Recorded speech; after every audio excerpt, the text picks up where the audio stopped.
Ontario Environmental Commissioner Gord Miller's latest annual report highlights what he calls an emerging issue, and that is the terrible cost to the environment when food is wasted.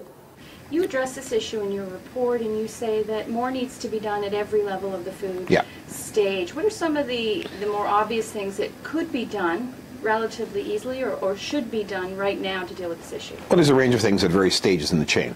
If we start at the farm gate, a lot of food is produced and left in the field for market reasons or malformed.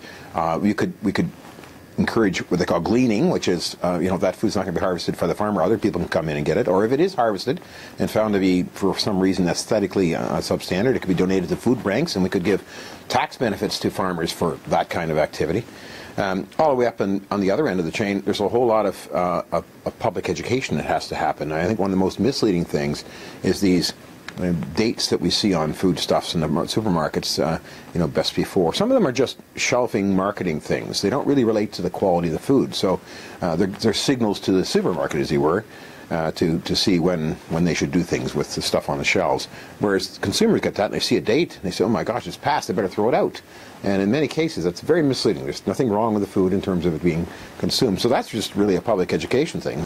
Miller says there's steps that can be taken all along the food chain, from the farmer to the consumer, to ensure that edible food actually gets eaten. Food waste is often discussed as an issue related to feeding the hungry, which is important. But you raise another issue about food waste, and that's the impact on the environment. Right, and the impact sort of on both ends. One of our practical problems we know, especially in the City of Toronto, is dealing with our so-called green bin waste, and that's trying to get it properly digested or composted and things. And a lot of the green bin waste, turns out, is food that really was edible at time of discard.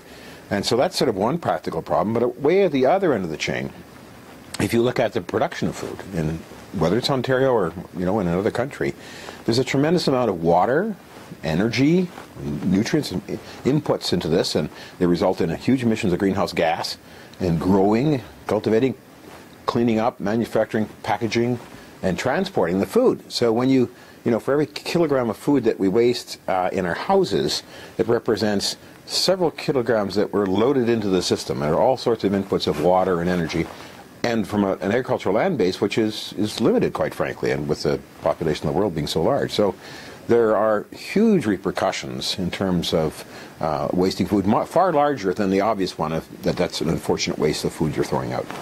And eat your leftovers, or send them home with your guests, whatever. I mean, it seems a shame too, because I myself have witnessed people having, for instance, a turkey dinner, as we will this weekend, and then being overwhelmed with leftovers, throwing them all out. Well, that's a sort of a public education thing. One study says that half of the food that's wasted is at the consumer level. Food for thought if you're contemplating throwing out those Thanksgiving leftovers. For the Toronto Sun, I'm Antonella Artuso.